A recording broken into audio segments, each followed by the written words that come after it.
Bonjour tout le monde. J'ai reçu un message sur Facebook de la part de Emoto Draw, qui est quelqu'un qui dessine, avec qui j'échange parfois sur Facebook. Il m'a demandé de lui expliquer comment je faisais mes mises en couleur. Je l'ai renvoyé vers un tutoriel que j'ai fait il y a quelques années, quand même assez fastidieux à lire parce que c'est très technique pour expliquer plein de trucs sur la façon dont moi je fais mes mises en couleur informatiques. Et je me suis dit, ça sera quand même plus simple d'expliquer directement sur une vidéo.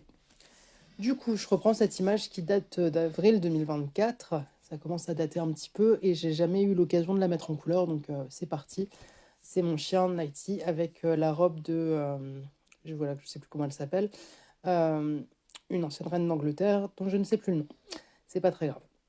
Donc, pour commencer, je vais scanner mon dessin. Donc là, je pense qu'il avait déjà été cleané, mais il n'est pas parfait. Donc voilà, on va jouer un petit peu d'imagination pour imaginer qu'il n'est pas parfait.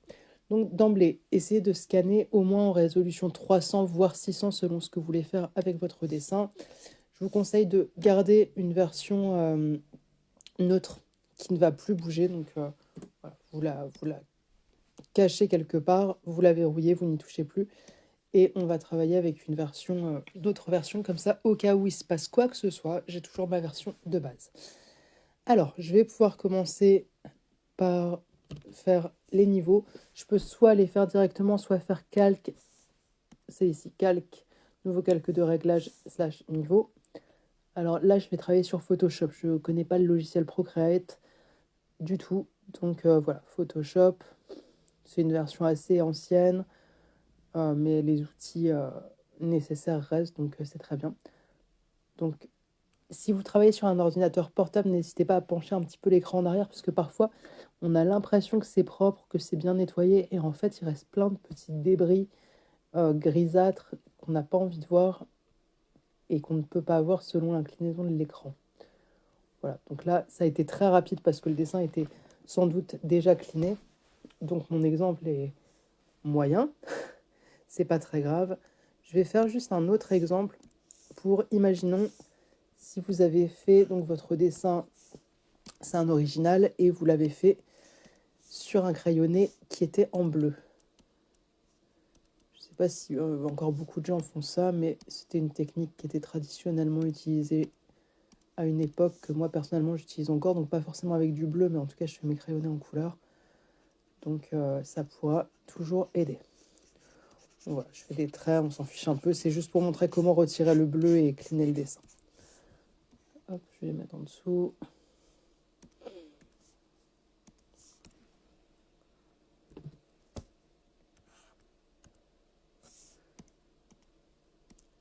Voilà, donc là c'était juste pour essayer de reproduire le dessin tel qu'il pourrait être à peu près au moment du scan. Voilà, on va dire que vous arrivez avec ça. Alors déjà, le trait est pas très clair parce que l'ancrage a été fait au critérium, donc c'est normal que ce soit pas extrêmement prononcé, que l'ancrage soit pas très noir, donc on va devoir rehausser ça et rendre les gris plus noirs et les zones blanches plus blanches. Et surtout, on va vouloir virer ce bleu ou n'importe quelle couleur. Donc on va commencer par faire un CTRL L. Je remonte mes grilles, je blanchis un petit peu. Alors faites attention parce que vous voyez, ça peut vite abîmer votre dessin, donc faites bien attention au moment de remonter les blancs. On peut jouer aussi un peu avec celui du milieu. Là, c'est à vous de voir, hein. Il n'y a pas de chiffres à appliquer, ça dépend de votre scanner, ça dépend même du dessin, du papier, d'un dessin à l'autre. Je ne vais pas faire les mêmes réglages, donc voilà. Ensuite, éventuellement, c'est pas obligatoire, ça va dépendre à quel point votre couleur ressort fort ou pas. Vous pouvez faire l'outil correction sélective, donc image, réglage, correction sélective. Et là, en fait, vous avez tout un panel de couleurs que vous pouvez gérer. Donc là, par exemple, il n'y a pas vraiment de rouge sur mon image, ça ne se voit pas. Par contre, si je vais dans les bleus cyan, vous voyez, ça ne se voit pas énormément. Je suis déçue du résultat. Mais en fait, on va pouvoir recoloriser le trait. Bon, je m'attendais à un effet beaucoup plus spectaculaire. J'ai raté mon effet, c'est pas très grave. Normalement, ça recolorise le trait différemment, donc ça permet de le rendre plus présent ou moins présent. C'est pas très grave. Alors ensuite, image, réglage, noir et blanc. Faites bien attention d'être bien en mode RVB, sinon en CMYN, ça ne fonctionnera pas. Donc image, réglage, noir et blanc, et là c'est l'outil qui va vous changer la vie si vous ne le connaissiez pas et si vous n'arriviez pas à virer facilement ces zones de couleur. Donc en fait chaque couleur, plus on va la tirer vers le noir, plus elle va s'assombrir, donc tout est passé en noir et blanc. Donc, ici je l'assombris, par contre si je fais exactement l'inverse, elle disparaît, et vous voyez, ça n'abîme pas mon crayonné parce que c'est que la couleur concernée qui va disparaître. Donc je dis ça n'abîme pas un petit peu quand même ici, mais ça reste quand même assez propre. Voilà. Donc ça c'est l'avant-après, et je vais comparer avec ce que j'avais tout à l'heure avant de faire mon bleu. Ça je le passe en niveau gris, on verra mieux la différence. Voilà, donc vous voyez c'est quand même plutôt propre. On va redonner un petit coup de niveau pour bien recontraster tout ça. Voilà, donc on voit à peine la différence, sachant que sur cette version ici, il n'y avait pas de bleu du tout. Donc voilà, ça c'est un bon outil, je pense, à retenir si vous voulez enlever les bleus. Donc ça, j'en ai plus besoin.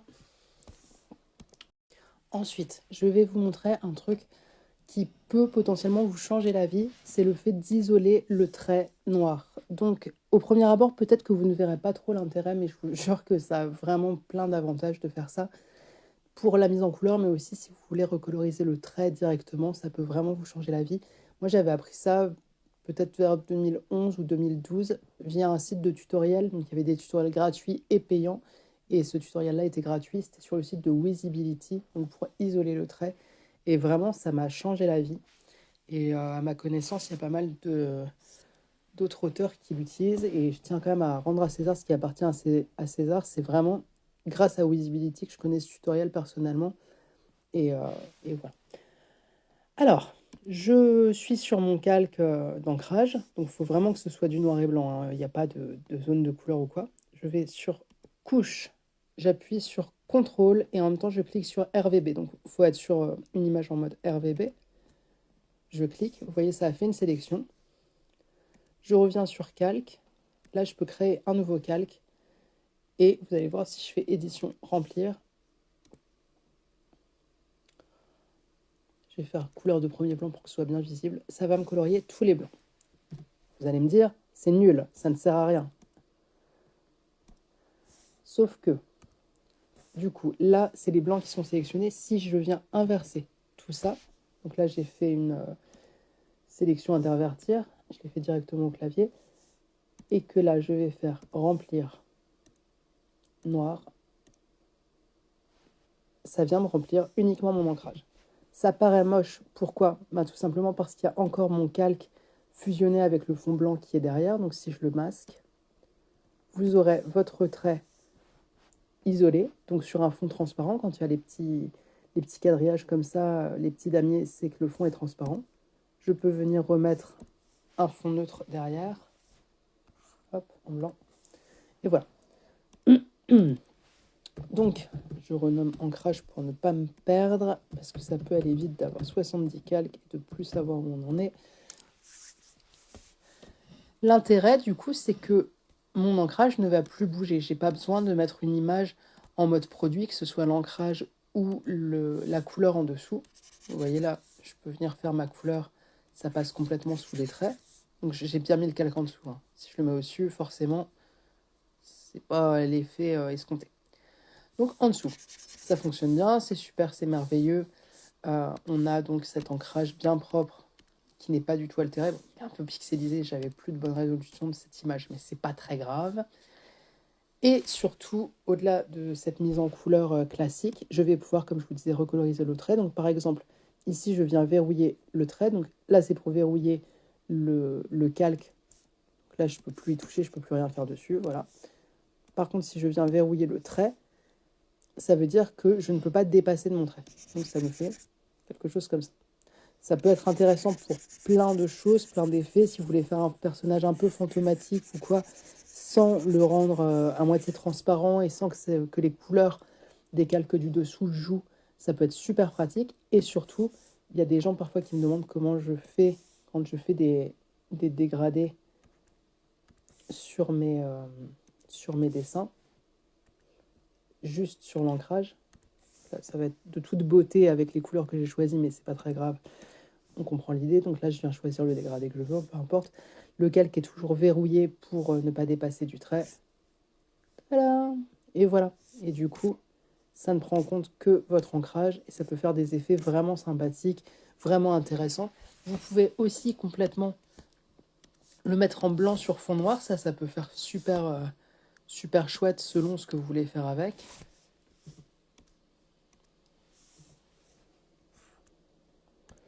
Voilà, par exemple. Et rien ne vous empêche après de baisser l'opacité de ce calque. Et voilà. Donc, ceci étant fait, moi, quasiment toutes mes images, je commence, quand je vais les mettre en couleur, je commence vraiment par, c'est mes étapes de base, je nettoie mon image, donc j'enlève les bleus s'il y en a, je mets du contraste, je fais en sorte que l'ancrage soit bien noir et les blancs bien blancs, etc. Et j'isole le trait, c'est vraiment ma routine, à chaque fois je fais ça.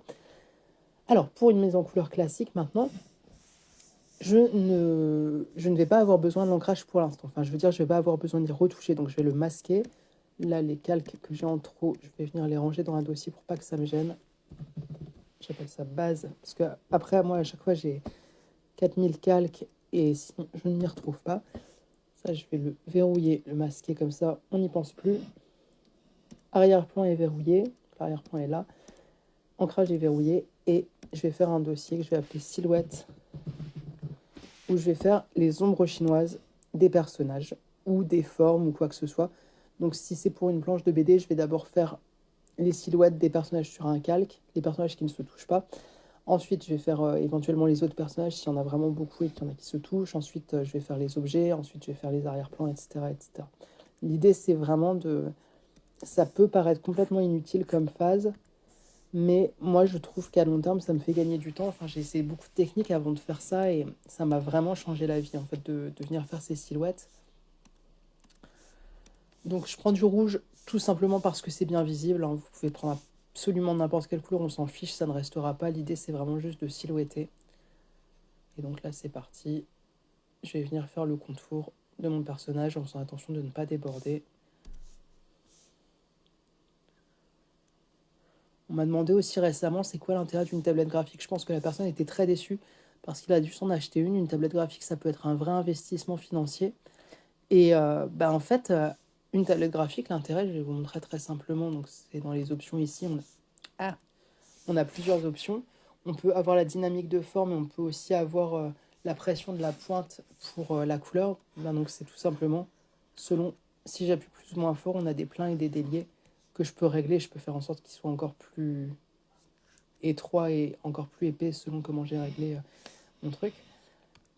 Et on a aussi la pression de la pointe, donc c'est-à-dire plus j'appuie, plus ma couleur va être visible, moins j'appuie, plus elle sera translucide ou pâle selon ce que j'ai choisi. Donc après, ça dépend de chacun, comment vous voulez régler votre tablette, hein. Moi personnellement, ce truc de couleur plus ou moins visible, ça m'intéresse pas trop par rapport à l'usage que j'en ai. À côté de ça, certaines personnes vont pas avoir l'intérêt de ce truc de plein et délié, donc ça c'est à vous de voir. Et en fait, une tablette graphique, à part ça, et à part le fait de travailler directement avec quelque chose qui rappelle un stylo, donc une technique traditionnelle, il n'y a pas grand intérêt en fait. Et surtout, les tablettes graphiques, ça a été développé à une époque où on n'avait pas les tablettes tactiles ou euh, comment ça s'appelle, les ordinateurs qui faisaient écran en même temps, ça n'existait pas ou peu et c'était complètement inabordable financièrement. On avait encore moins les smartphones ou tout ça. Enfin, du coup, c'était vraiment l'outil à utiliser parce que c'était soit ça, soit sinon on allait faire des mises en couleur à la souris ou au pad sur un ordinateur portable. C'était... Enfin, vous vous amusiez bien déjà à faire ça avec une souris, c'est n'importe quoi. C'est vraiment pas pratique, ça peut faire très vite mal au poignet. Et Puis voilà, c'est pas pratique. Et surtout, comme vous n'aviez pas l'option plein et délié, ben, ça peut être super long. Voilà, par exemple, si je décoche ce truc de dynamique de forme, donc j'aurai que des... Si je décoche, pardon. Ok, bon. Voilà. Donc là, en fait, j'ai plus les pleins et les déliés. Ça va être beaucoup plus compliqué. Je vais devoir beaucoup plus jongler. Bon, là, ça va parce que je suis habituée, mais je vais pas arrêter de reprendre le truc. Ça va être beaucoup plus coton. Mais bref, tout ça pour dire qu'à part ces avantages-là, à part le fait de retrouver une sensation de crayon, il n'y a aucun intérêt à avoir une tablette graphique, en fait. C'est pour ça aussi que je me permets de dire ça là.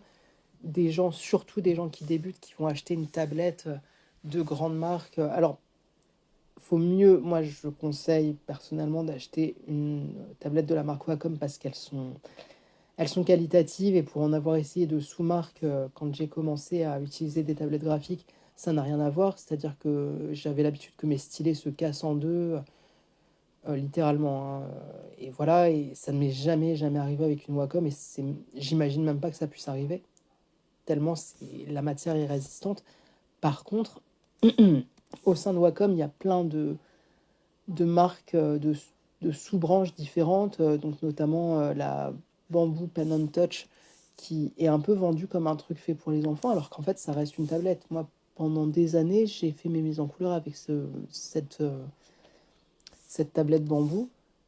Bah, en fait, il n'y avait aucun problème avec ça, et à l'heure actuelle, j'en ai une plus chère que j'avais trouvée d'occasion. Ben, je vois pas vraiment la différence, hein. Donc, les gens qui vont tout de suite aller s'acheter une tablette à 600 €, là où ils pourraient en avoir une à 70 €, ce qui est déjà une somme, hein, désolé, mais je vois vraiment pas l'intérêt, en fait, personnellement.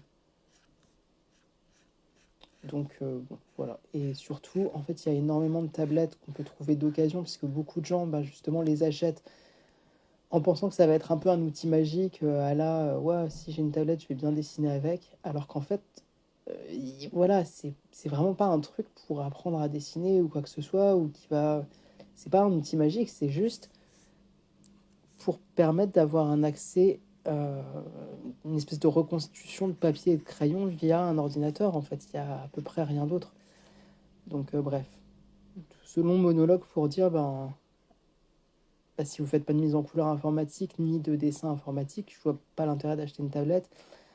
Avec les trucs, les matériaux actuels, pourquoi ne pas acheter directement une tablette écran? Euh, et puis voilà, en fait. Bref, je pense que j'ai fait le tour de mon idée.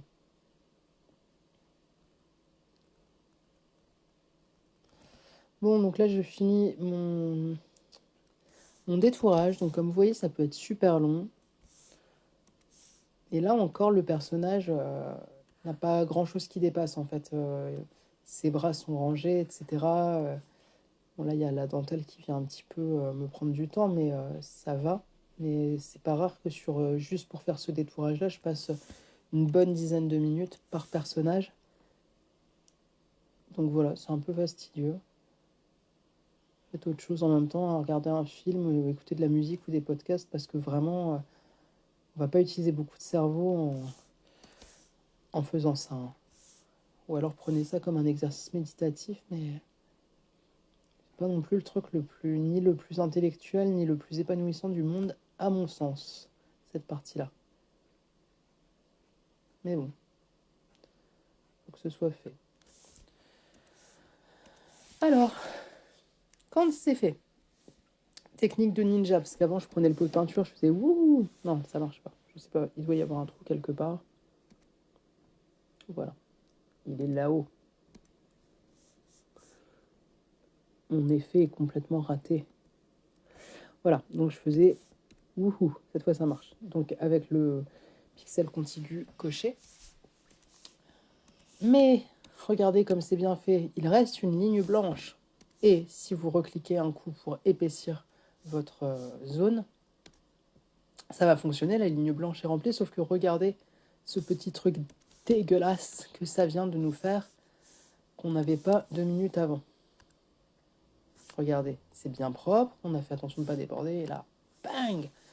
Et on peut se dire, ah, c'est bon, c'est pas très grave, mais en fait, ça va se voir à la longue, surtout si vous avez des zones précises, donc on ne veut pas ça. Donc, ce que je vais faire, je prends la baguette magique. Je clique sur pixel contigu. Je peux éventuellement régler la tolérance, mais ça, c'est pas très important. Je clique à l'intérieur. Et là, ce calque-là, là, surtout, je n'y touche pas. Je fais un nouveau calque. Attention. Et soit je fais édition remplir, soit je prends le pot de peinture et je remplis comme j'ai fait tout à l'heure, sauf que ce n'est pas sur le même calque. On se retrouve donc avec un calque juste avec l'intérieur. Et là, je vais sur cette petite icône ici, tout en haut, le petit déroulé. Option de fusion. Je clique sur contour, donc pas ce contour-là, le deuxième, un peu plus bas. Et là, bon, je ne suis pas obligée de mettre autant en taille. En fait, ça va venir créer un contour. Donc, c'est pratique aussi cette option-là pour plein de choses, hein. Si vous faites des cases, si vous voulez détourer un personnage et faire comme un petit liseré plus clair ou plus foncé autour de lui, ça peut être vraiment pratique de l'utiliser dans d'autres circonstances, je veux dire. Et voilà. Donc après là j'ai laissé le trait en noir, mais vous auriez pu le mettre en rouge ou n'importe quelle couleur si vous vouliez avoir directement le truc uni, mais peu importe. Vous voyez, ça peut se décocher, hein, cette option. Effet, tac tac. Là je vais réunir les deux calques, je les fusionne et moi personnellement je passe tout en noir. Alors pourquoi en noir? Parce que si vous essayez de changer la couleur dès maintenant, vous voyez, ça va jamais bien marcher. Enfin, le trait noir reste, si vous assombrissez un peu, machin. Donc, alors que si vous passez tout en noir, ça va comme neutraliser toutes les petites nuances. On repart sur de bonnes bases et voilà. Voilà, donc ça va être ma silhouette de base. Ici, on n'en a qu'une, mais parfois, quand j'ai plein de personnages ou plein d'éléments, je me retrouve avec, je sais pas, un dossier rempli de silhouettes à n'en plus finir ici. Donc, c'est aussi pour ça, ce truc des dossiers, des calques, etc., c'est aussi pour rester bien organisé, pour ne pas m'y perdre. Moi, ce que je fais, un peu sur le même principe que mes ancrages que je double pour ne pas les perdre, je vais dupliquer ces silhouettes, verrouiller, je les cache et je vais les cacher en dessous ou alors je les mets dans base, peu importe. C'est juste au cas où il se passe un truc et vraiment, quand on fait une image et qu'il y a plein d'étapes comme ça, il peut se passer plein de choses. Ben voilà, je préfère garder ça comme ça. Garder un double en fait. Alors aussi, je ne l'ai pas dit, pensez bien enregistrer régulièrement. Ça, je pense que ça arrive à tout le monde. On oublie d'enregistrer. Photoshop ne fait pas forcément de sauvegarde automatique. Ou alors on fait des bêtises en faisant des trucs comme ça. Enfin, peu importe, des traits. Et l'historique n'est pas assez long pour revenir éternellement en arrière. Donc on s'en mord les doigts, etc. Donc faites des sauvegardes. Et surtout, parfois, changez les noms de votre sauvegarde. Faites une version 1, version 2. Pour la petite anecdote, il y a quelques années, pendant le Covid, je faisais la mise en couleur de Lily et Colin, le tome 2. Et je ne sais pas exactement ce que j'ai fait. Je crois que j'ai juste voulu déplacer un dossier sur mon ordinateur ou le copier sur une clé USB pour le mettre à l'abri. En gros, j'ai confondu la version plus avancée avec la version que j'avais commencé 3 semaines avant. J'ai écrasé la nouvelle version avec la version qui datait d'il y a 3 semaines et ainsi j'ai perdu 3 semaines de boulot et j'ai rien pu y faire. J'ai beaucoup pleuré.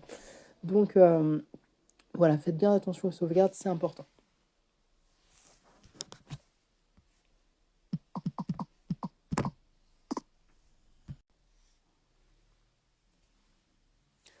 Ceci étant dit, donc je reviens sur mes silhouettes. Donc normalement, je la sors du dossier parce que j'en ai plein d'autres qui sont ici en attente. Là, j'en ai plus besoin parce que c'est ma dernière silhouette. Je baisse l'opacité pour voir ce que je suis en train de faire. Et là, je vais pouvoir commencer les aplats. Donc ça, je vais le verrouiller. Je fais un nouveau calque. Et là, vraiment, on va commencer les couleurs à proprement parler. Pour mon chien, donc Nighty, je l'ai déjà dessiné et mis en couleur plusieurs fois. Donc au lieu de rechercher à chaque fois quelle couleur lui mettre, retrouver la bonne tonalité de orange ou de marron ou de quoi que ce soit, j'ai gardé une des images que j'avais fait. J'ai enlevé l'ancrage et du coup, ça me fait comme une charte à reprendre. Donc voilà, je sais que sa couleur principale est ici. Son beige est là et je vois aussi qu'il y a des nuances marron à divers endroits. Et donc, je vais pouvoir réutiliser ça. Je vous conseille vraiment de vous faire des chartes quand vous travaillez. Ça va pouvoir vraiment vous faciliter la tâche à long terme. Donc, à ce stade, on s'en fiche de déborder ou pas. On va juste faire ces couleurs parce que grâce au silhouettage qu'on a fait plus tard, on va pouvoir à chaque fois enlever tout ce qui déborde juste en un clic, sans se prendre le chou sur cette étape-là. Voilà, là, je peux vraiment aller là. C'est juste... Donc là, j'ai mis mon beige pour avoir sa couleur de fond. Là, j'essaye de ne pas déborder dessus. Je ne vais pas déborder sur les yeux, sur les vêtements, etc. Mais par contre, à l'extérieur du visuel, là, il n'y a pas vraiment de problème. Ça sera effacé par la suite. Donc, il n'y a pas vraiment de secret, hein, c'est long. Là, c'est vraiment la partie un peu fastidieuse, en fait, où... voilà, ce que je disais tout à l'heure, c'est un petit peu l'occasion, si vous voulez regarder un film en même temps, un documentaire, un podcast à écouter, quoi que ce soit, ou même passer des coups de fil. C'est un peu le moment parce que voilà, c'est quand même un peu un travail à la fois fastidieux et hyper répétitif, en fait, et qui demande vraiment pas beaucoup de concentration. C'est vraiment du coloriage, hein. Vous voyez, il n'y a aucune nuance, il n'y a rien d'artistique dans ce que je fais à l'heure actuelle, c'est vraiment du coloriage. Et dès lors que, pour cette étape-là, dès lors que vous savez utiliser le logiciel, ben en fait, techniquement, à peu près n'importe qui pourrait vous le faire. Donc, ça, si vous connaissez des enfants que vous voulez former, s'ils s'ennuient pendant les vacances, qui veulent faire du coloriage, ben vous pouvez leur confier. Et si vous avez des bonnes âmes autour de vous qui veulent vous filer un coup de main, ben c'est le moment aussi, même si elles dessinent pas du tout ou quoi, c'est quand même facile à apprendre.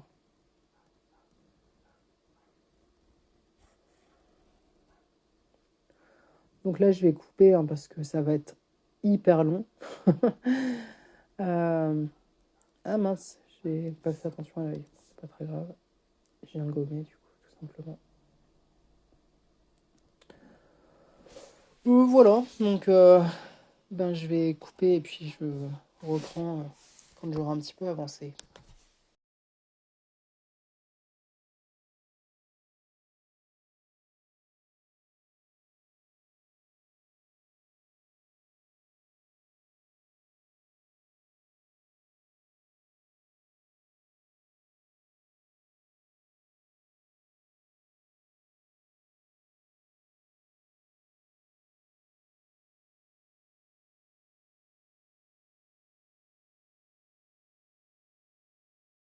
Ok, alors quand tout cela est fait, donc vous avez peut-être vu, je l'ai mis en accéléré, c'était long, c'est normal. Après, plus on en fait, plus on va vite, mais ça reste une étape qui est longue.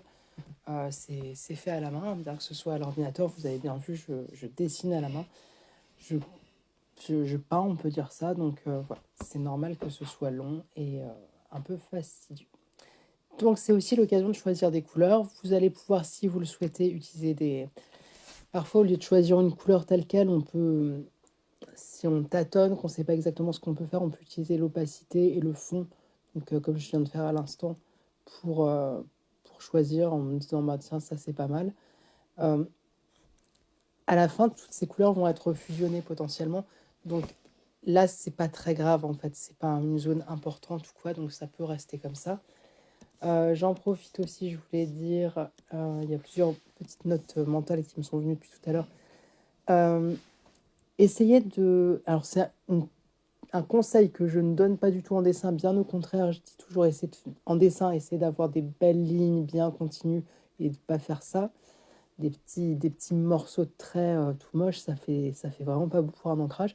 Par contre, pour une mise en couleur informatique hein, je parle pas d'aquarelle ou quoi que ce soit, je vous conseille d'arrêter assez souvent votre trait, tout simplement parce que si vous partez pour faire une zone qui n'en finit pas, tac, tac, tac, et que d'un coup vous vous trompez, que vous voulez revenir en arrière, ça va tout vous effacer. Alors que si vous faites plusieurs petits traits, ça peut être plus gérable. Donc bon, ça c'est un petit truc que moi personnellement j'essaie de mettre en place qui m'aide.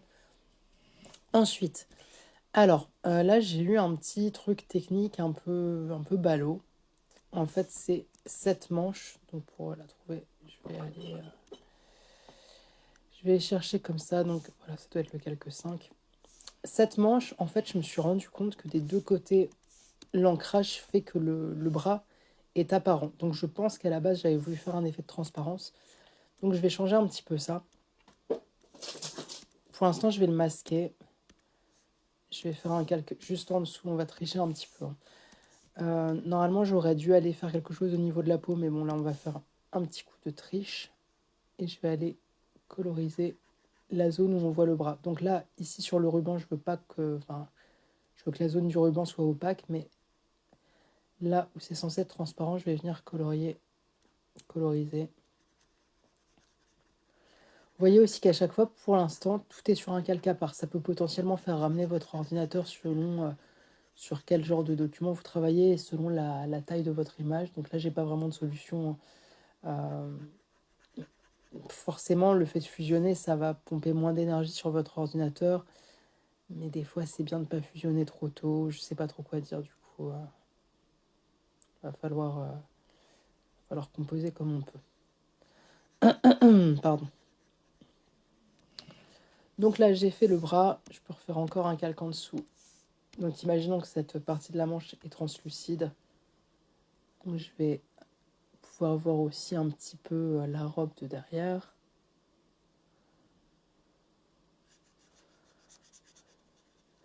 Ah oui, alors c'est pareil. Pour reprendre la couleur qui existe déjà, donc soit vous cliquez ici et vous allez choisir la couleur et vous faites OK. Soit il y a l'outil Pipette. Je sais pas où il est, je l'utilise jamais. Moi, je préfère faire comme ça. Bon, c'est pas très grave. Il y a un outil qui s'appelle Pipette, ça a la même incidence. Ça va être pour aller chercher une couleur très précise.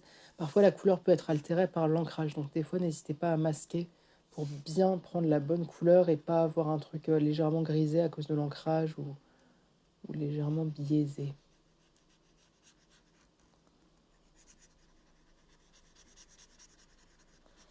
Voilà, bon, là, je peux dépasser un petit peu parce que de toute façon, c'est la même couleur qu'en dessous. Ah, j'ai pas fait exprès par contre sur le bras. Bon, il y a un truc qui cloche là. Qu'est-ce que j'ai fait? J'ai juste oublié un bout tout à l'heure. Ok, ouais, c'est le pli. Bref. Et ici, bah ici, techniquement, du coup, il n'y a rien par contre. Donc là, je vais prendre le lasso et je vais effacer toute cette zone-là. Je prends le lasso parce que je vais effacer sur plusieurs calques et je ne sais même pas quels calques sont concernés. Donc voilà, je vais revenir jusqu'à ce qu'il n'y ait plus rien.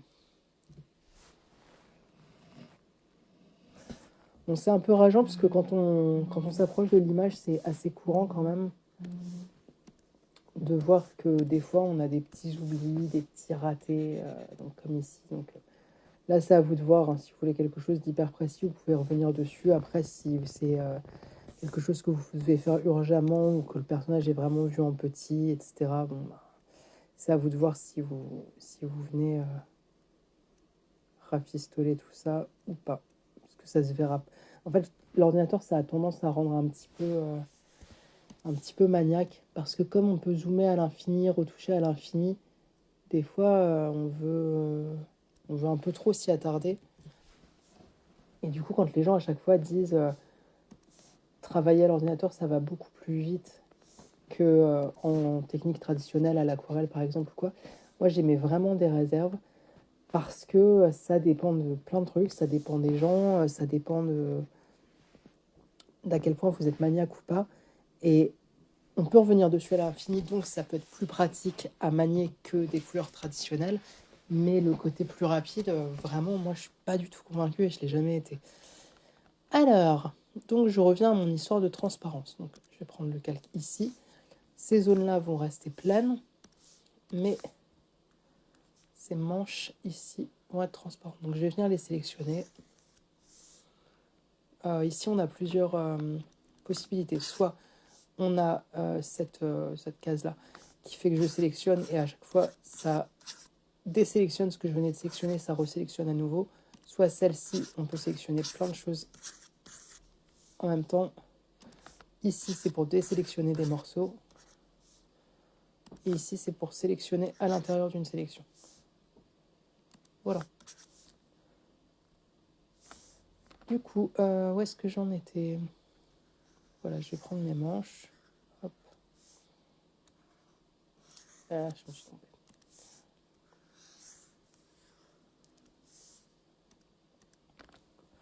je vais dupliquer ce calque. Donc, clic droit, dupliquer.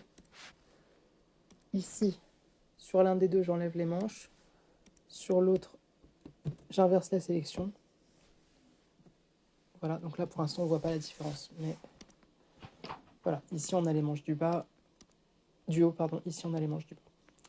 Ces manches-là du bas, je voudrais qu'elles soient translucides. Donc, tout simplement, je vais venir baisser l'opacité. Plus ou moins, là, c'est vous qui voyez. Là, ici, derrière, on voit que, comment dire, comme c'est la même couleur que la robe, le côté translucide ne se voit pas. Donc, ce que vous pouvez faire, si vous voulez ajouter un côté un peu voilé, ça va être remonter un petit peu la luminosité. Comme ça fait vraiment une différence, comme si on avait des couches de vêtements translucides les uns par-dessus les autres. Voilà. Donc, vous voyez, ça nous fait quand même une sacrée paire de calques. Donc, je vais mettre tout ça dans un dossier pour éviter de m'y perdre. Pour l'instant, personnellement, je ne préfère pas fusionner. Je vais encore laisser comme ça un petit peu.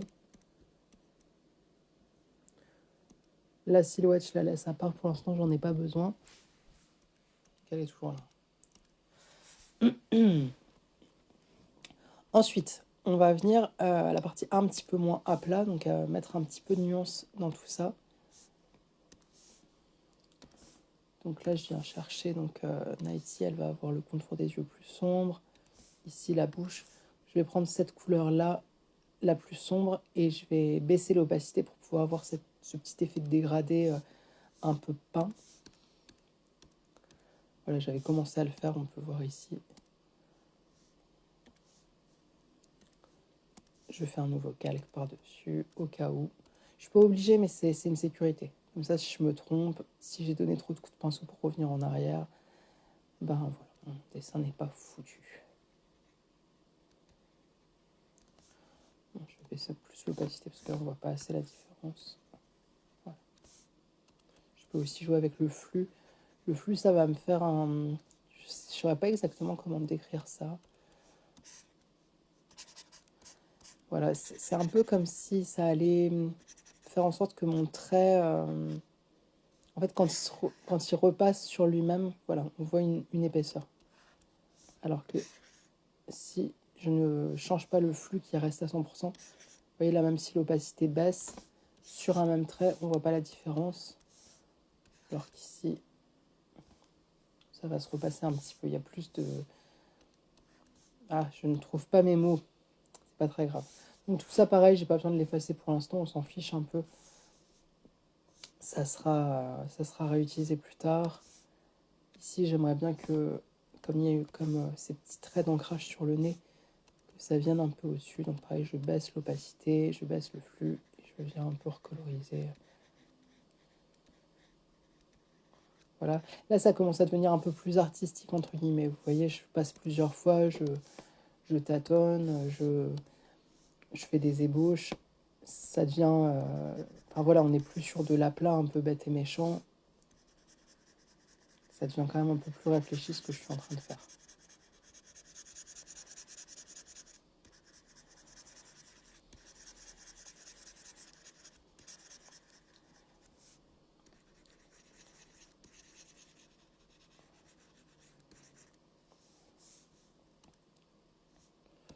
Voilà, je vais en mettre un peu sur les joues juste pour faire ressortir. Voilà, juste pour amener un petit peu de nuance. Ici, je trouve que mon marron est quand même vraiment trop sombre par rapport au reste de la couleur de Nighty. Donc, je vais baisser, je vais prendre la gomme, je baisse l'opacité, je baisse le flux. Je peux éventuellement baisser la netteté, ça c'est à vous de voir. La netteté, c'est ce qui va faire que c'est plus ou moins flou. Et voilà, je vais enlever des petits coups de pinceau pour rééquilibrer. Voilà. Ensuite, le contour des yeux.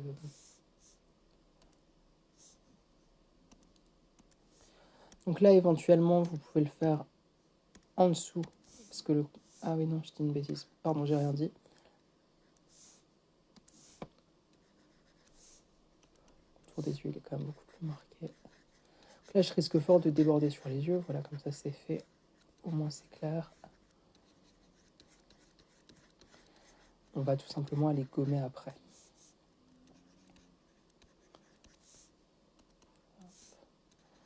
Donc je baisse l'opacité pour dégrader un petit peu cette couleur. Je peux tout remettre à 100%. Et voilà, là je vais, avec le 100%, je vais venir retirer les endroits où ça a débordé. Je vais faire un petit peu les sourcils. Pareil, en baissant l'opacité, juste pour avoir ce petit effet de dégradé, pas trop présent. Voilà. Alors éventuellement, tout à la fin, je vais sans doute baisser l'opacité de l'ancrage, ce qui fait qu'on va voir légèrement à travers. Donc, en prévision de ça, je peux recoloriser un petit peu la pupille pour qu'elle soit bien noire. Et là, je viens de la faire, c'était pas comme ça avant. Un peu le contour des yeux. Voilà. Donc même sur un dessin au critérium, un dessin original, moi j'aime bien aller mettre du noir bien noir sur la pupille, donc soit avec un feutre fin noir, soit avec de l'encre de Chine liquide, quoi que ce soit, ou pareil sur un dessin informatique, juste pour que la pupille ressorte bien fort. Je trouve que ça donne vraiment beaucoup plus d'intensité au regard. Alors là, j'avais mes petites taches que j'ai oubliées tout à l'heure. C'est pas plus mal, je vais les faire ici. Donc pour l'instant, je vais les colorier avec, je pense que c'est du noir, cette couleur très sombre, opaque. Mais ensuite, pour pas que ça fasse trop, comment dire, que le détourage soit pas trop parfait ou quoi, je vais baisser un petit peu l'opacité du calque pour que ça se fonde un peu plus gentiment. Ça fasse un effet un peu plus doux, un peu plus discret. Voilà. C'est long, hein.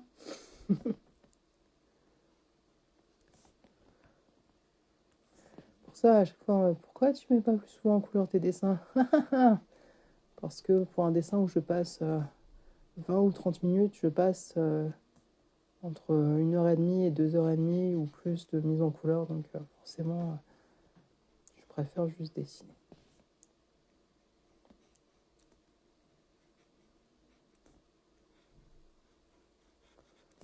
Comme j'aime pas passer trop de temps sur les écrans, c'est vrai que ça ne me passionne guère de jouer la coloriste.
Donc là, je vais venir baisser un petit peu l'opacité, voire même baisser beaucoup. L'idée, c'est que ça reste pas juste du crayonné, enfin de l'ancrage. Je veux vraiment qu'on voit ces taches, même si je retire l'ancrage. Voilà. Bon, du coup, notre partie à plat est faite. Je vais quand même encore mettre un petit peu de nuance, juste pour que ce soit bien propre. Par exemple, ici, ça fait comme des rayures, je vais un peu plus les mettre en avant.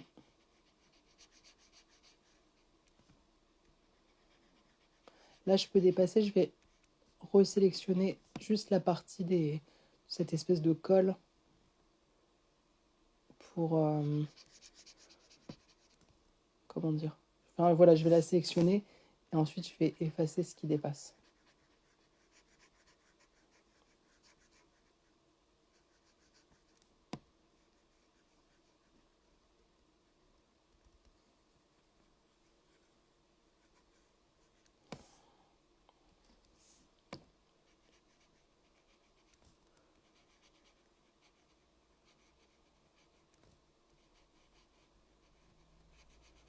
Voilà, donc pareil, le orange, on s'en fiche complètement. J'ai pris une couleur juste pour voir. Je me demandais si je n'allais pas faire les rayures là, mais je me dis que ça va vraiment être long pour le coup et on va jamais en finir de cette mise en couleur. Là, par exemple, je peux passer simplement en saturation. Je peux mettre en produit, pardon. Produit, c'est un outil intéressant. Donc, c'est vraiment ici, on a un mode normal de base et là, c'est produit. C'est-à-dire, si plus vous allez avoir quelque chose de clair, ça applique une transparence. Donc, si c'est clair, ça n'aura pas d'incidence. Si c'est noir, vous voyez, ça va venir assombrir. Et vous pouvez aussi avoir quelque chose qui est en produit qui est recolorisé. Donc, ça peut faire des trucs assez intéressants en termes de superposition des calques. Et si vous cherchez des couleurs, ça peut être aussi assez intéressant. Voilà, je pense que sur ça. Donc, je vais, avec le clic droit, trouver le calque des manches. Voilà, c'est celui-là. Je prends la baguette magique, je clique à côté. Je reviens sur mes bandeaux orange. Et voilà. Bon, donc là, c'est bon, on a notre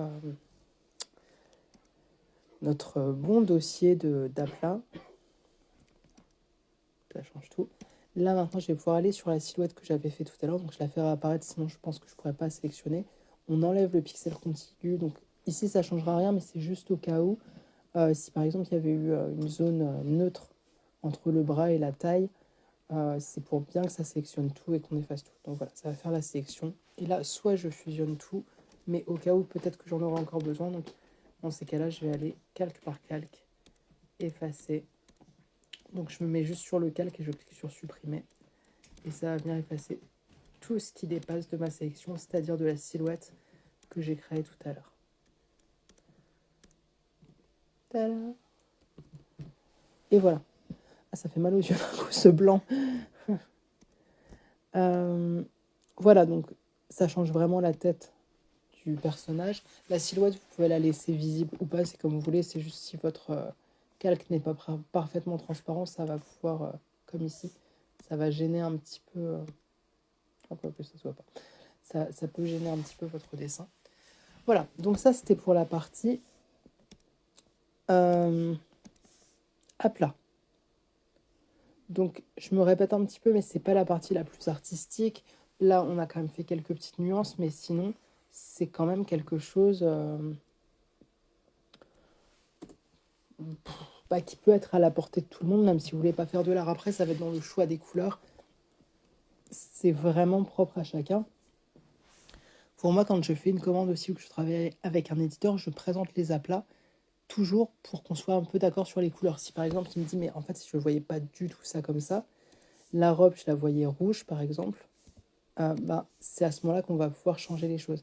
Et c'est aussi pour ça l'intérêt de travailler à l'ordinateur plutôt qu'avec des techniques traditionnelles quand on fait un travail de commande. C'est que ça va être beaucoup plus simple à l'ordinateur de venir changer des couleurs, des choses, etc. Donc là, vous voyez, par exemple, je passe en espèce de rouge, machin truc. La même chose à l'aquarelle, ben, j'ai qu'à refaire mon dessin, donc ce serait insupportable. Voilà. Du coup, là, vraiment, on a des aplats. Je me répète, mais on n'a aucune nuance d'ombre, de lumière, on n'a pas de reflet, on n'a rien du tout. Moi, je fais ça même quand la scène se passe de nuit ou lors d'un coucher de soleil ou que la lumière qui va venir taper est vert pomme, par exemple. Je fais toujours cette base neutre et ensuite, par-dessus, je vais rajouter ce que j'appelle le rendu. Donc, ombre, lumière et ambiance générale. Voilà. Donc ça, c'est vraiment ma base. Je vais le dupliquer comme à chaque fois au cas où pour aller le planquer dans mes bases juste au cas où il se passe un problème.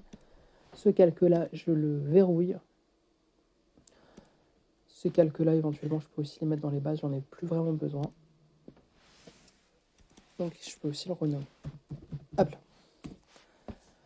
Quand c'est fait, je vais faire mes ombres et mes lumières. Donc, pour ce faire, je vais choisir n'importe quelle couleur. Franchement, à ce stade, on s'en fiche. Prenez ce avec quoi vous êtes à l'aise. Moi, je préfère travailler en bleu ou en violet parce que souvent, je vais faire mes ombres. Les ombres finales seront dans ces tons-là, donc c'est plus simple pour moi. Ça me donne mieux une idée de ce que je vais avoir en définitive, mais ça, c'est pas très important. Le calque d'ancrage, il est déverrouillé. Je le reverrouille parce qu'on sait jamais. Ça peut vraiment aller vite de se tromper de calque et de se rendre compte au bout de 10 minutes qu'on était en train de coloriser sur un calque d'ancrage et ça rend l'ensemble irrattrapable et c'est pas ce qu'on veut.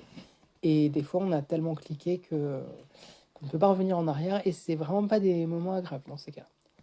Alors, vous pouvez soit faire les ombres directement sur votre dessin en couleur, soit vous pouvez masquer ça pour ne pas être influencé par les couleurs et mieux voir ce que vous faites et travailler sur du noir et blanc. Moi, personnellement, maintenant, je fais ça et ce que je vous conseille.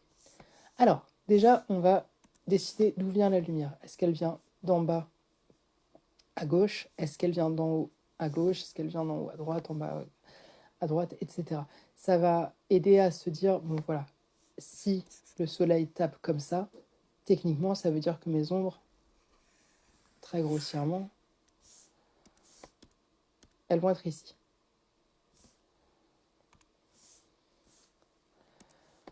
Donc ça va vous aider à placer vos ombres correctement. Donc je vais rester sur cette idée. Je prends une broche quand même assez grosse. Enfin, voilà. Je baisse l'opacité et là personnellement je baisse aussi le flux. C'est à vous de voir, hein. Vous pouvez faire quelque chose en aplat hyper uni. Moi c'est parce que je voudrais avoir quand même un petit peu de nuance. Pour l'instant, à quel point c'est visible ou pas, on s'en fiche un peu. On va régler ça tout à la fin avec l'opacité. Donc j'y vais. Donc si la lumière arrive de la gauche un peu vers le haut, je vais faire les ombres à l'inverse, plutôt vers la droite.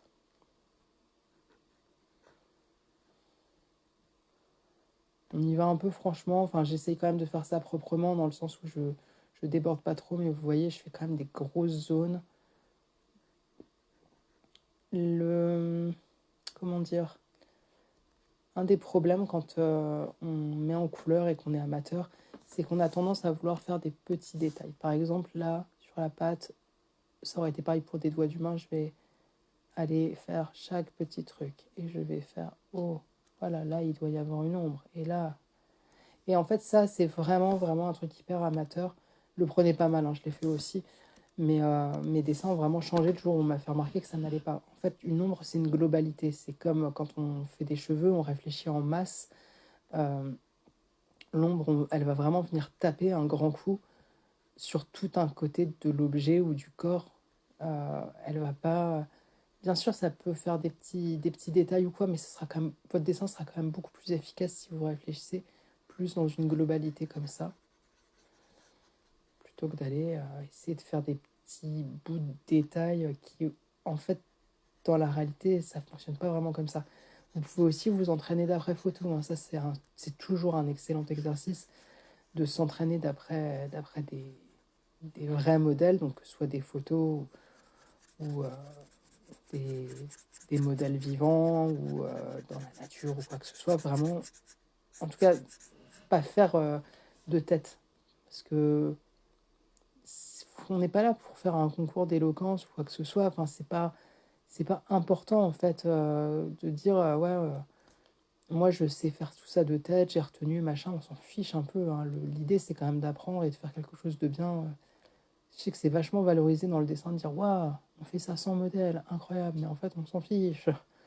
Le but c'est de faire un truc bien et c'est normal parfois de passer par un modèle quoi.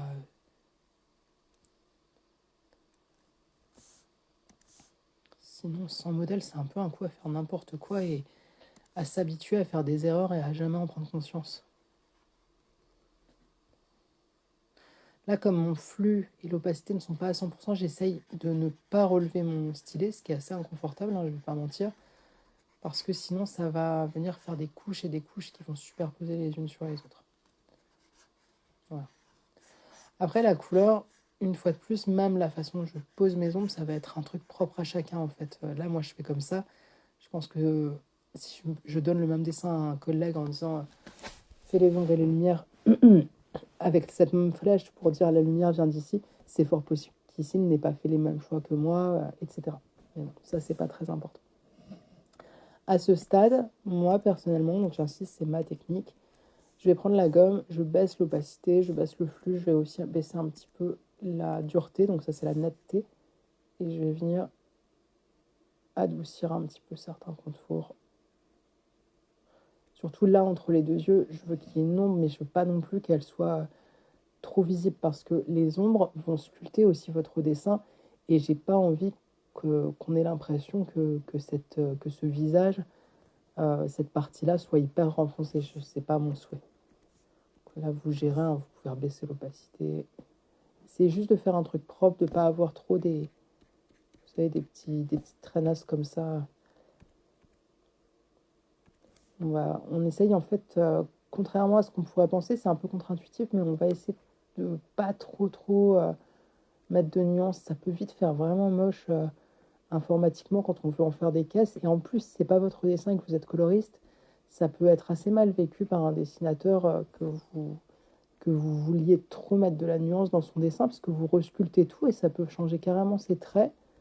Voire même parfois, certains coloristes qui ne sont pas dessinateurs vont un peu inventer des ombres à des endroits qui n'existent pas. Enfin, j'avais vu ça sur des ombres de visage. Le coloriste avait mis une grosse ombre au milieu de la joue d'un personnage humain et enfin, c'était même au milieu de la pommette et du coup on aurait dit que le personnage ben voilà, avait un trou dans l'os de la pommette, ça n'avait aucun sens et ça interpellait.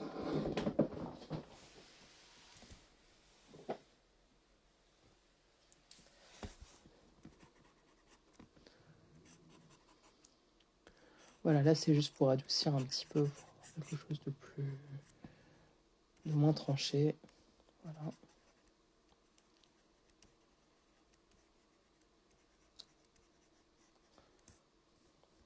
Là, c'est à vous de voir, hein. Vous gérez un peu comme vous voulez. Là, il y a l'effet de transparence, du coup, je vais mettre un petit peu moins d'ombre. Voilà. Alors, ensuite, vous pouvez laisser comme ça, ou alors vous pouvez ajouter un deuxième calque d'ombre si vous le souhaitez. Donc, moi, je garde la même couleur, même opacité pour l'instant. Et je viens juste renforcer certaines ombres pour accentuer le contraste. Pareil, si je trouve que l'ombre est trop marquée, je pourrais venir l'estomper après avec ma gomme comme j'ai fait juste avant. Voilà, donc c'est vraiment juste pour affiner l'ensemble.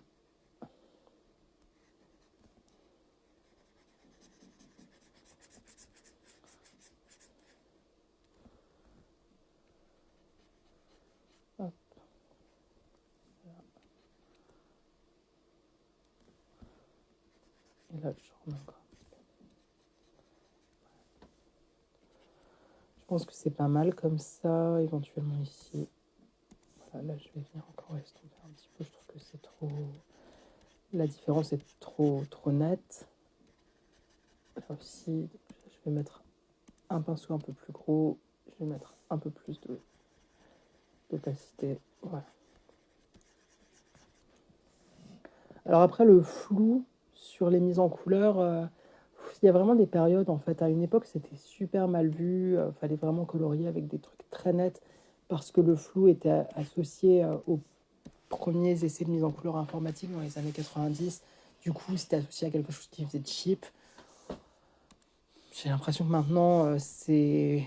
Alors, soit ça fait vintage, soit ça passe bien, mais peut-être aussi que c'est mieux géré qu'à une époque. Donc voilà, faites un peu comme vous voulez, mais allez quand même voir ce qui se fait en ce moment dans les librairies, dans les dessins, etc. Parce que vous pouvez vite avoir un truc qui va faire très cheap. Genre les dégradés dans tous les sens, c'est quand même à éviter globalement. Et parfois on voit ça dans des albums publiés de nos jours, hein, mais bon, personnellement, et je suis pas la seule, je trouve pas ça du meilleur effet. Enfin bon. Du coup, quand j'en suis là, je vais pouvoir voir ce que ça vient faire sur mes aplats. Donc là, ça fait très très très bleu ou violet, c'est normal. Je vais venir passer en mode produit. Donc le produit, on l'a évoqué tout à l'heure, ça va se fondre avec avec ce qu'il y a en dessous, en fait. Ça va venir vraiment faire comme un calque en transparence. Et là, je vais jouer sur le fond et l'opacité pour baisser tout ça. Je peux faire des avant-après pour voir si c'est très visible, pas assez, etc. Je fais la même chose avec le deuxième. Le deuxième, éventuellement, je peux le laisser en normal. Ça, c'est vraiment comme vous voulez. C'est si vous voulez essayer d'ajouter une couleur en même temps qu'ajouter une ombre, ça peut faire un petit effet sympa, donc avoir un truc plus bleuté. Donc, hop, là, on est en mode normal, donc avec cette couleur qui reste de sa bonne couleur, et en mode produit où ça va se fondre avec les couleurs d'en dessous. Voilà. Donc c'est à vous de voir. Vous pouvez aussi rajouter un troisième calque. Après, on n'en finit pas, hein. Si on fait ça, par exemple, sur une BD, je vous le déconseille fortement parce que vous allez passer un temps fou pour quelque chose qui se verra peut-être pas énormément sur le résultat final. Donc c'est à vous de voir, mais vous en rajoutez pas trop. Une BD, c'est beaucoup de travail et il faut quand même que ça reste rapide. On n'est pas sur une illustration. Après, on n'a pas fini quoi, quand on fait ça. Voilà, donc par exemple, si je fais ça, et je vais vraiment venir l'atténuer, c'est juste pour faire comme s'il y avait une petite couleur bleutée qui vient là derrière. Voilà, sympathique. À ce stade, si vous voulez, vous pouvez déjà effacer le contour des ombres pour avoir quelque chose de propre et voir ce que vous faites correctement. Moi, je vous conseille de mettre tous vos calques de rendu, donc par exemple ombre, lumière, etc., dans un magnet calque comme ça permet de venir régulièrement voir avant-après, est-ce que vous êtes satisfait.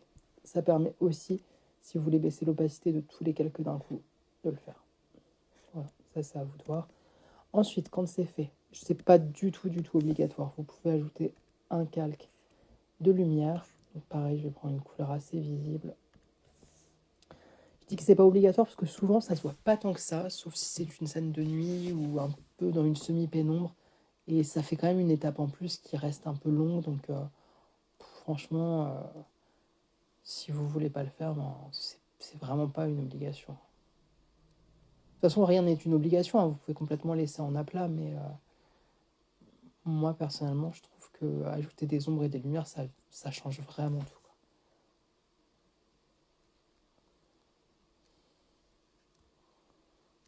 Voilà, donc on a toujours la lumière qui vient d'ici, donc forcément ça tape sur la gauche. Là, j'essaye de réfléchir en termes de volume. Donc par exemple, je suis venue mettre un petit peu de orange sur la pommette pour bien la mettre en avant. On peut en mettre un peu là aussi éventuellement. Pareil, je me répète, mais c'est à vous de voir. C'est vous qui gérez vos couleurs, c'est aussi selon votre goût, etc., etc. C'est pas obligatoire que ce soit hyper réaliste, hein. Tout à l'heure, je disais prenez des modèles. Les modèles, c'est surtout pour s'entraîner et pour pas faire absolument n'importe quoi. Mais après, si c'est pas hyper réaliste, je sais que quelqu'un un jour m'avait dit ah oui, mais je fais pas de lumière dans l'œil parce qu'en fait, techniquement, s'il est, si le personnage est sous tel angle, c'est pas logique qu'il y ait de la lumière qui. Enfin, du coup, c'est pas logique qu'il y ait un reflet dans son œil. Moi, j'étais pas du tout d'accord parce que pour moi, le reflet, c'est pas tant pour montrer une lumière ou quoi que pour donner une émotion. Euh, ça change tout, quoi, de mettre un reflet dans un regard. Donc, ce truc de dire c'est pas réaliste, franchement, là, je trouvais que c'était pas du tout pertinent comme remarque, personnellement. Mais enfin, vous voyez, du coup, même entre dessinateurs professionnels, on n'est pas forcément d'accord les uns avec les autres. C'est pour ça, au bout d'un moment, faites aussi comme vous le sentez, comme ça vous plaît. Vous pouvez prendre les conseils, mais L'important, c'est aussi que ça vous plaise à vous. Voilà, donc là, j'ai un petit peu gommé. Ça va pas rester orange comme ça, mais c'est pour lisser un petit peu. Et du coup, ça rend la partie la plus à gauche plus mise en avant. Voilà, ça fait comme un petit dégradé. Ici, comme c'est plus loin, je floute plus. Voilà, je pense que comme ça, c'est pas mal, entre guillemets. Voilà, donc là, le orange, ça va forcément donner une impression très crépuscule, que je ne souhaite pas forcément. Quoique, ça veut faire sympa, mais bon, peu importe. On peut faire plus rouge, on peut faire aussi une lumière de laboratoire chimique carrément verdâtre ou bleu. Ça peut faire sympa aussi. Le bleu, ça dépend, ça peut faire boîte de nuit. Ça dépend vraiment ce que vous voulez en fait comme couleur. Si vous voulez quelque chose d'un peu plus naturel, on va aller vers des jaunes orangés. Je vais monter la luminosité. Et voilà. Quoique, je me tâte quand même sur ce bleu là. Ça fait un peu piscine aussi. Vous pouvez même faire du rose, hein. Enfin voilà, c'est vous qui choisissez la couleur. Ça peut vraiment faire des trucs super intéressants d'ajouter une couleur. Et vous voyez, ça change complètement la tête de votre dessin. Et moi, je vais rester sur mon truc un peu naturel. Donc là, c'est beaucoup trop visible par rapport à ce que je voudrais. Je voudrais un truc beaucoup plus discret.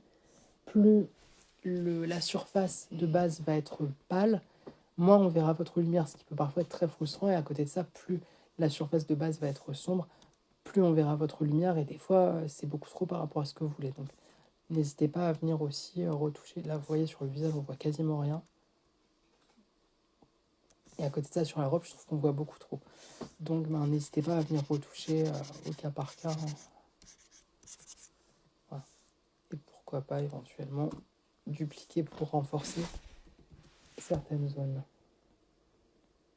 Là, vous voyez, je monte la luminosité. Je monte la saturation pour voir ce que ça va donner. On ne sait jamais trop, hein, c'est des tests aussi le dessin. Donc, voilà. Je vais prendre mon lasso. Je vais faire en sorte que le contour soit plus flou, pour que la démarcation ne soit pas nette et que ça fasse pas... voilà, que ça se démarque. Voilà, là, je voulais juste que ce soit plus sur le visage. Je vais baisser un petit peu. Là, donc, je peux nommer mes calques. Hein, donc, par exemple, lumière ou light. Les autres, ombre ou shadows, c'est comme vous préférez. Si vous avez peur de ne plus vous y retrouver à un moment. Donc là, je suis venue récupérer ma silhouette de couleur. J'efface. Et donc ça, on a le rendu. Voilà ce que ça donne sans les couleurs en dessous. Voilà ce que ça donne juste avec les couleurs en dessous. Et sans l'ancrage. Vous voyez, j'aime bien ce moment-là parce qu'en fait, le dessin était tellement travaillé que on peut le deviner complètement même sans l'ancrage. Ensuite, et c'est pas encore fini. Ensuite, on va pouvoir venir ajouter les reflets.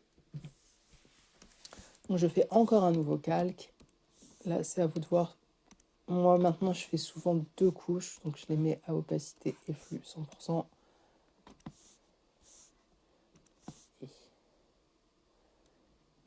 Et je vais venir ajouter des reflets.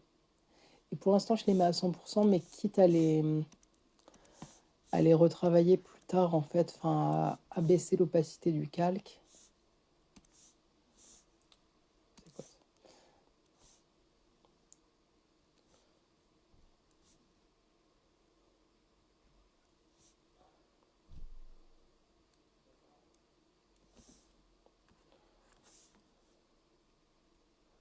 Donc là, c'est le moment un peu de réfléchir aux matières. Est-ce que c'est du métal? Est-ce que ça brille? Est-ce que ça brille pas, machin.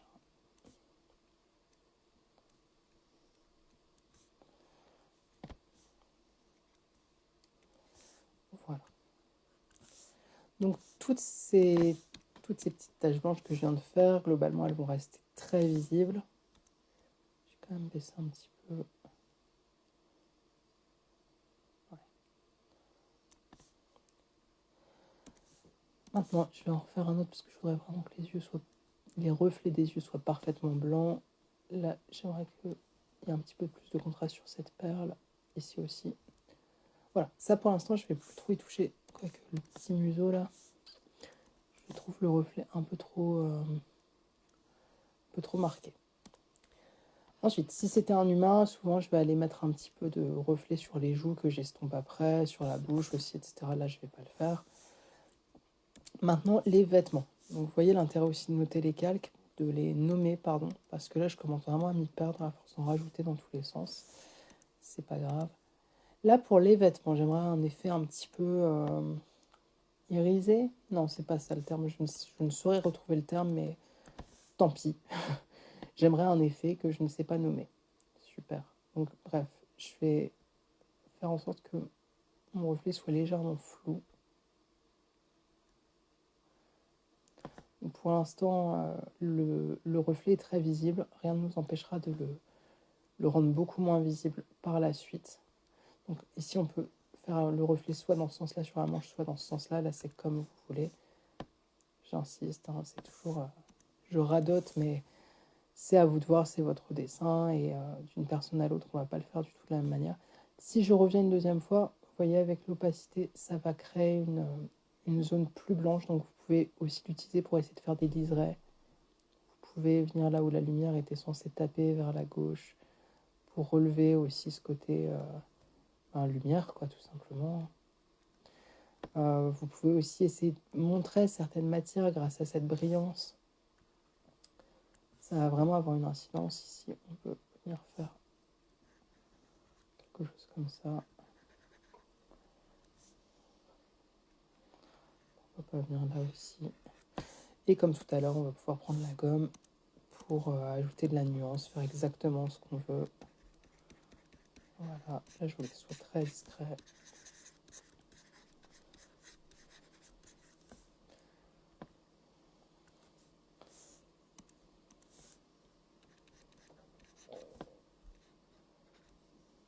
Voilà. Là je vais baisser l'opacité et le fond jusqu'à avoir quelque chose qui me plaît. Si je le souhaite. De toute façon, je peux faire des calculs quasiment à l'infini. Hein. Bon, après, votre ordinateur va exploser, mais ça, c'est une autre histoire. Je vais venir un peu relever ici.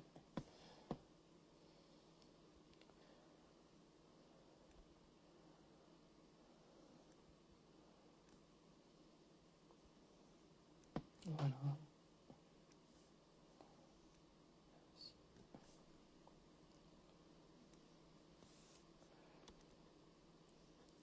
Vous pouvez aussi faire un reflet beaucoup plus marqué que ce que j'ai fait, hein, beaucoup plus assumé, beaucoup plus blanc. Ça, c'est à vous de voir. Et pour finir, c'est vraiment, vraiment, si vous voulez faire le bon élève, vous pouvez venir en contraste ajouter une autre couleur plus foncée pour venir soutenir le reflet. Donc pour l'instant, je prends un marron quelconque, juste pour bien voir ce que je suis en train de faire. Et je viens soit au-dessus, soit sous le reflet pour vraiment le renforcer. Et je trouve que le faire en couleur... Ah oui, ça, je ne l'ai pas dit. Important. La mise en couleur, on va éviter toujours, que ce soit à l'aquarelle ou à l'ordinateur, on évite d'utiliser du gris ou du noir. C'est vraiment important. Ça va pas faire beau, en fait. Ça va rendre votre dessin grisâtre et c'est pas ça qu'on veut. Enfin, normalement, c'est pas ça qu'on veut. Euh, on, on fait les ombres avec de la couleur, donc soit du marron, soit du violet, soit du bleu. C'est les couleurs qui reviennent le plus. Après, si vous voulez faire des ombres, je sais rien moi, rouge ou verte, vous pouvez. Ça risque de faire potentiellement un peu bizarre, mais voilà, on fait ça avec de la couleur. Alors, je vais essayer produit pour voir ce que ça donne. C'est pas très beau, hein, parce que c'est beaucoup trop marqué, mais toujours pareil, hein, en baissant l'opacité, ben, ça va tout changer. Et vous voyez, ça vous fait un petit truc, un peu tiré haut, qui va soutenir votre reflet, qui va le mettre plus en avant. Donc, je teste, hein. Là, donc, je suis sur du orange. Ça se mélange comme ça en mode produit, mais par exemple, on peut faire quelque chose d'un peu rosé pour iriser un petit peu la couleur des vêtements. Voilà, mon marron, il me convenait bien, je crois.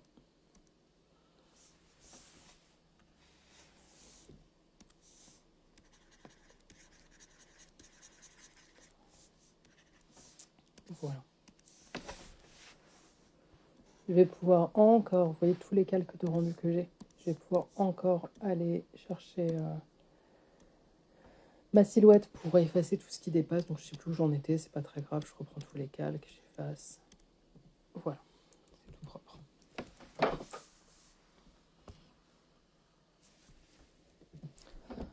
Alors quand j'en suis là, soit je peux dire ça y est c'est terminé, soit je peux ajouter une texture. Donc par exemple, moi j'utilise souvent du sable, on peut utiliser du papier, on peut utiliser des photos de glace, de pierre, de ce que vous voulez, pour ajouter un grain, une texture, parce que parfois les mises en couleur informatiques vont donner un côté quand même très lisse, trop lisse, et on peut casser ça avec une texture. Donc je vais en chercher une et je vous montre. Voilà, donc j'ai pris une texture de sable que j'ai depuis des années. Je l'agrandis. Je vais pousser les niveaux pour qu'elle soit bien contrastée.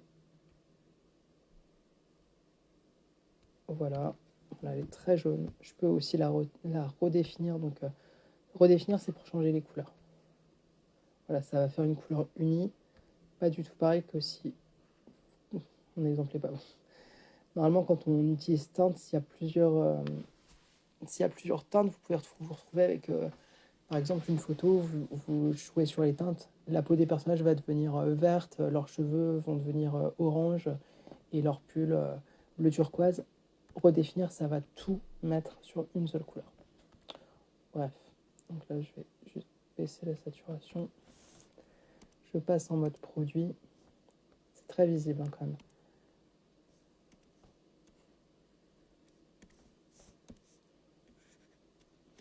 Je peux enlever le contour.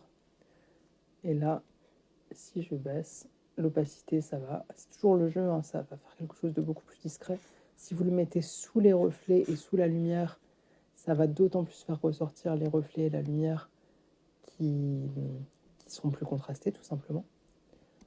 Voilà, donc là, c'est à vous de voir. Avant, après, c'est pas extrêmement visible, mais vous voyez, ça fait un petit grain qui peut être potentiellement sympathique. Puis vous pouvez le mettre plus ou moins coloré si vous voulez. Voilà. Ensuite, dernière chose que vous pouvez faire sur ces histoires de rendu, enfin dernière chose non, en fait vous pouvez faire encore 70 milliards de choses, mais ça c'est à vous de voir. Vous pouvez par exemple faire un petit dégradé, ça peut être du meilleur effet. Alors je crée un nouveau calque, je prends l'outil dégradé, donc soit dégradé comme ça, soit comme ça, c'est pareil, c'est à vous de voir. Hop. Moi j'aime bien qu'il y ait comment dire, une couleur plus sombre en bas qui se dégrade vers pas de couleur du tout. C'est pas dans le bon ordre. Qui se dégrade vers pas de couleur du tout en haut. C'est un truc que j'ai souvent vu dans des illustrations, peut-être un peu manga ou comics, je sais plus, mais ça peut vraiment donner un petit effet. Parfois, ça va vraiment donner une autre ampleur à votre dessin, alors que c'est pas grand-chose, quoi. C'est juste un dégradé en transparence.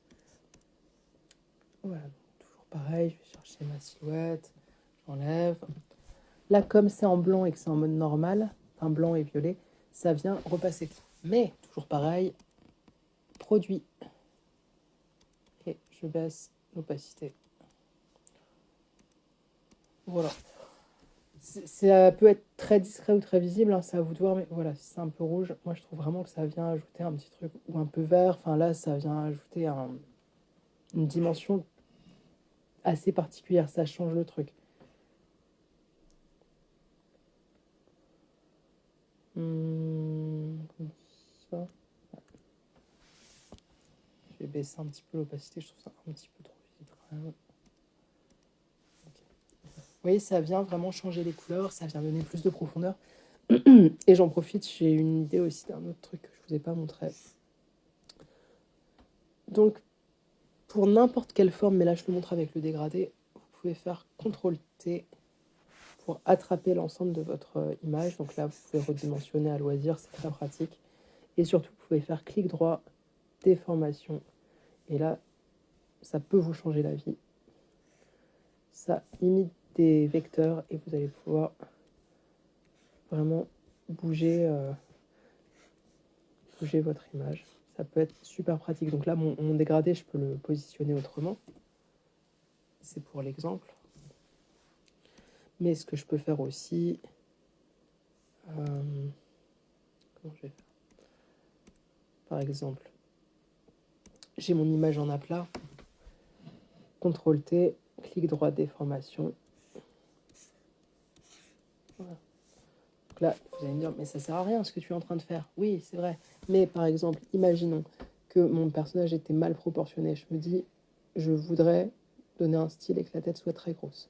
Je la sélectionne. Ça va pas parce que mon contour est à 20%, donc ça va faire un truc hyper flou. C'est pas ça qu'on veut. Je recommence. Voilà, je prends la tête. CTRL-T. Donc je peux garder appuyé sur Maj si je veux conserver la même... ça marche pas. Si je veux conserver la même taille, je peux laisser appuyer sur Maj. Si je ne laisse pas appuyer sur Maj, ça va partir un peu dans tous les sens. Bon bah voilà, là c'était sur la mauvaise sélection où j'étais en flou. Donc, vous voyez ce que ça donne comme ça, c'est merveilleux. Et du coup, si je fais un CTRL-T déformation, je peux vraiment faire des choses. C'est pas sur le bon calque, c'est insupportable. Je peux vraiment faire des déformations intéressantes, par exemple juste rallonger le museau. Là, je fais ça à l'arrache, mais on peut le faire beaucoup plus précisément. On peut bouger un trait, etc. Et du coup, venir très discrètement retoucher un dessin. Et que ce soit vraiment subtil et que ça ne se voit pas au premier coup d'œil que votre dessin a été retouché. Voilà, on arrive à la fin. Je vais dupliquer mon ancrage parce qu'on ne sait jamais, je me répète. J'en masque un des deux. Je déverrouille l'ancrage qui me reste. Et là, je vais baisser l'opacité. Donc, en général, je baisse vers 80% environ. Ça peut être plus, ça peut être moins. C'est à vous de voir. Voilà. Pour rendre l'ensemble beaucoup plus doux. Vous voyez la différence avant-après. Ça fait une... comment dire, ça donne vaguement l'impression que le trait a été recolorisé, alors qu'on ne s'est pas embêté à faire ça, parce qu'on peut le recoloriser, mais c'est toujours très long et fastidieux. Et ça adoucit vraiment l'ensemble. Ce que je vais faire, parce que du coup, c'est venu tout adoucir, mais un peu trop quand même pour certaines zones à mon goût. Je vais venir, à chaque fois que je fais ça, je sélectionne les yeux, éventuellement les narines ou les commissures des lèvres ou quoi que ce soit. Je duplique ce calque d'ancrage. Donc là, ça, à nouveau, il est en superposition, donc ça paraît très sombre. Je viens faire un Maj CTRL-I pour inverser la sélection, tout simplement sélection, intervertir. Je supprime. Et donc, j'ai mon petit calque flottant où je n'ai plus que l'ancrage des yeux et une partie du nez et de la bouche. Et ça vient rehausser l'ensemble. Vous voyez, ça change tout. Enfin, je trouve que ça change tout.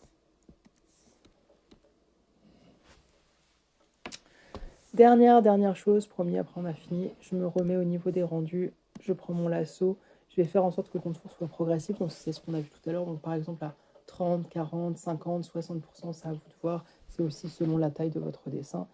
Et là, je vais sélectionner une zone pour légèrement éclairer le dessin. Donc ça peut être soit une zone à mettre en avant, par exemple dans une bande dessinée entre une conversion entre deux personnages, je vais sélectionner un peu le visage des deux personnages, ou s'ils ont quelque chose dans la main que c'est important de voir, je vais sélectionner cette zone. C'est pour mettre quelque chose en avant ou juste pour sublimer un petit peu un dessin. Vraiment, quand on a fini le rendu, c'est un petit peu la petite touche finale. Donc, pardon, je vous avais peut-être pas vu, donc j'ai fait ma sélection.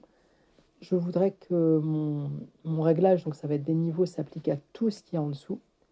Donc je ne peux pas appliquer, vous voyez, je ne peux pas faire image, réglage. Comme là, je suis sur un dossier, je ne peux pas faire niveau. Si je fais niveau ici, ça ne va pas prendre en compte le rendu. Donc je me mets au-dessus du rendu, calque, nouveau calque de réglage, niveau, OK. Et là, je vais pouvoir donner un coup de niveau. Donc là, je fais n'importe quoi exprès pour que vous voyez bien. Je vais venir juste rééclaircir un peu. Je peux utiliser aussi le petit curseur gris. Là, c'est trop. C'est vraiment suréclairé. Ça fait pas joli, sauf si c'est l'effet souhaité. Et comme c'est sur un calque, je vais pouvoir baisser l'opacité des niveaux. quitte à faire quelque chose de très discret. Mais vous voyez, ça change quand même pas mal. Et d'un coup, ça a donné une autre dimension à mon personnage. Je peux même en faire plusieurs, hein. Je peux, par exemple, le dupliquer ou refaire la même procédure au choix. Donc, on le voit ici, on le devine. Vous voyez, je peux aller éclairer cette zone-là, ou ici, ou les mains, ou la tête. Et pareil, je peux encore baisser l'opacité pour rendre ça plus discret. Voilà, pour ça, je ne vais pas le garder. Voilà. Bah écoutez, je pense qu'on a bien fait le tour. J'espère que c'était clair. J'espère que c'était pas trop long, que ça vous a intéressé, que ça pourra vous aider. Et voilà. Du coup, j'espère surtout que j'ai bien répondu à la question.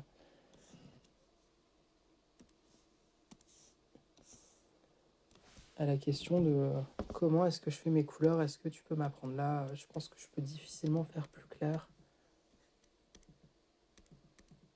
Il reste un bout de calque du sable de tout à l'heure, voilà, il est là. Et c'est bon, je vais pouvoir l'enregistrer. Et voilà. Très bonne journée à tous et bon courage. Entraînez-vous bien. Salut.